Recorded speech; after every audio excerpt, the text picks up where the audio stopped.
Bonjour. Voilà, mon travail, je l'ai intitulé Le combat d'un père. C'est le combat de Sam Dawson dans le film Je suis Sam. Mise en contexte, le personnage que je vais analyser dans ce travail, c'est Sam. C'est un non-vivant avec une déficience intellectuelle. Sam est un adulte célibataire d'environ 40 ans. Il travaille comme serveur chez Starbucks. Et il est le père d'une petite fille nommée celui-ci. Dans le film, il se bat pour prouver qu'il est capable d'assumer son rôle de père afin d'obtenir la garde de sa fille. Sam présente des limitations dans plusieurs fonctions intellectuelles, notamment raisonnement, résolution de problèmes, la planification.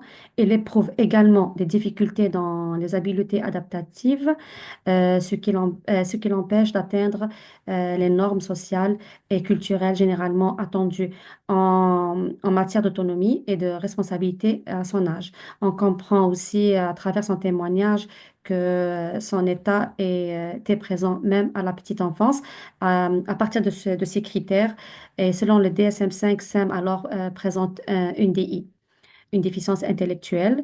Son QI est comme celui d'un enfant de 7 ans. Ce trouble affecte plusieurs aspects de son fonctionnement quotidien, en particulier ses capacités cognitives, sociales et adaptatives.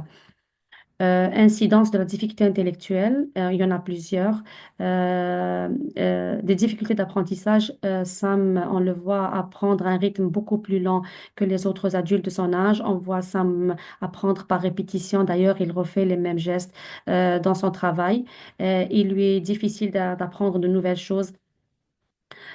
Aussi, Sam a de la difficulté à résoudre des problèmes complexes, à effectuer des tâches qui nécessitent de l'abstraction et du raisonnement ou de la planification. Mais par exemple, on voit que une de ses forces personnelles, c'est la mémoire à long terme, alors qu'on le voit qu'il mémorise les chansons des Beatles et même beaucoup d'aspects de leur vie personnelle.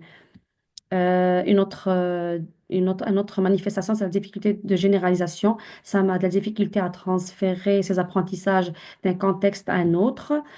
Il y a de la difficulté aussi à utiliser son bagage d'expérience ou ses connaissances acquises, bien qu'il ait appris beaucoup de choses dans son quotidien, comme subvenir à ses besoins ou servir des clients au Starbucks.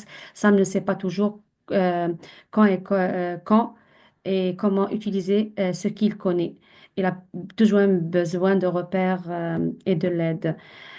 Difficulté à fonctionner de façon autonome, Sam vit seul, mais avec beaucoup de soutien de son entourage. Il a aussi un manque de maturité. Sam agit et réagit comme un enfant. Il a de la difficulté à gérer ses émotions. Ses réactions sont souvent impulsives, comme pleurer, crier. On l'a vu même fuir quand il est stressé.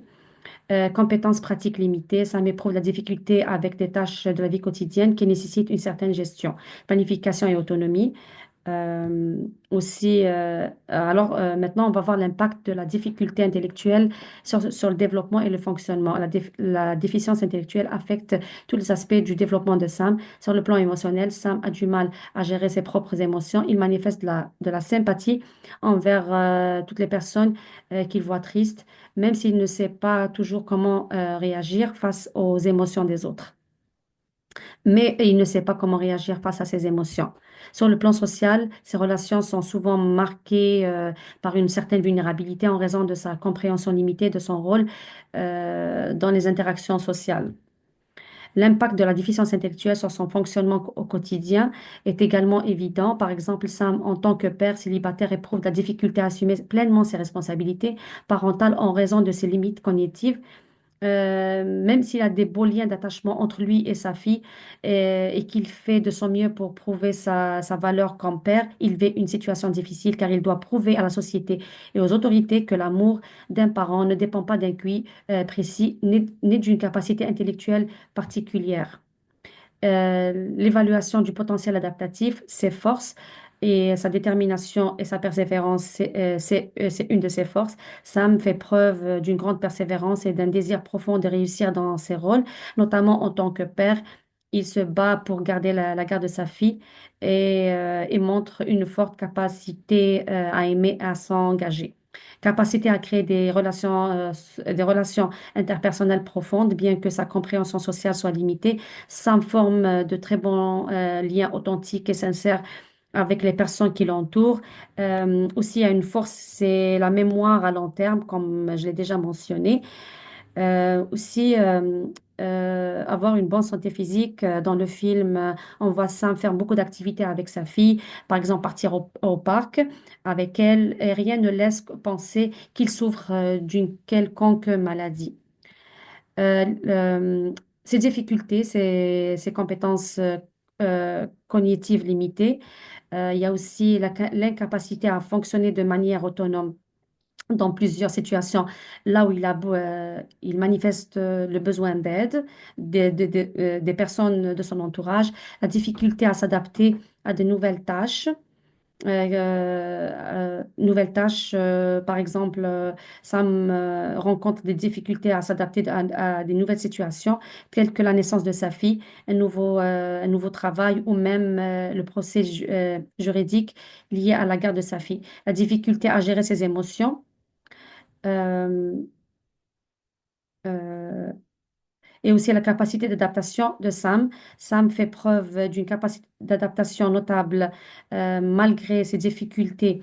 Il s'adapte bien dans des environnements familiers et trouve des difficultés créatives.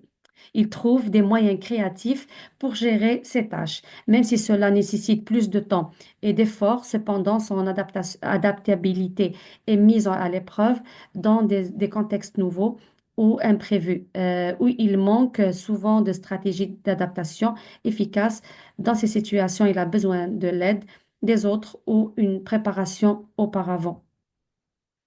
L'évaluation potentielle adaptative, les facteurs de protection, sa personnalité comme un facteur de protection.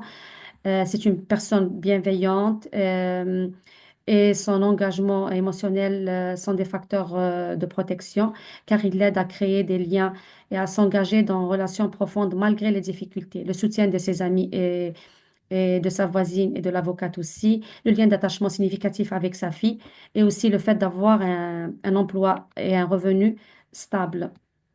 Et les facteurs de risque, l'absence de soutien adapté.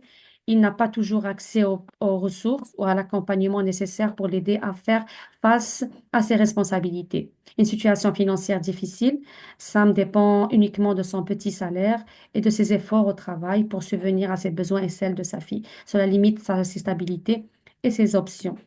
La pression des normes sociales et juridiques, Sam doit faire face à un système juridique et à des attentes sociales exigeantes. Ces exigences dépassent ses capacités de compréhension et de fonctionnement. Et le risque aussi de perdre sa fille, ça fait un facteur de risque aussi. Les stratégies d'adaptation utilisées et à envisager, qui sont déjà actuelles, les stratégies actuelles, le soutien de son entourage, les routines et les familiarités.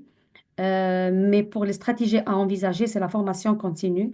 Des formations adaptées à ses besoins et à ses capacités qui visent à renforcer ses habiletés et son raisonnement de planification pourraient l'aider à mieux gérer les différents aspects de sa vie et celle de sa fille. Le soutien émotionnel aussi. Elle a besoin, ici, on voit que euh, c'est une stratégie, pardon, euh, un accompagnement psychologique pour traiter les frustrations émotionnelles, pour l'aider à mieux gérer le stress et les différents défis.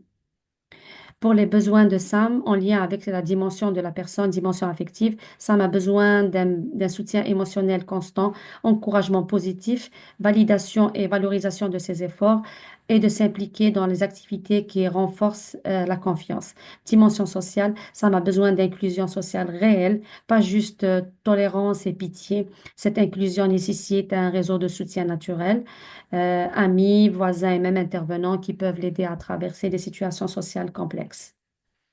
Et par rapport aux besoins en lien avec la pyramide de Maslow, besoin de sécurité, ça m'a besoin de stabilité dans les routines, dans les relations et dans ses repères. Les grands changements le désorganisent profondément. Et besoin d'amour et d'appartenance, c'est le cœur du personnage. Sam veut aimer, et être aimé. Il cherche une vraie relation avec sa fille, veut être un bon père et à construire un petit cercle de personnes qui l'acceptent tel qu'il est. Et merci.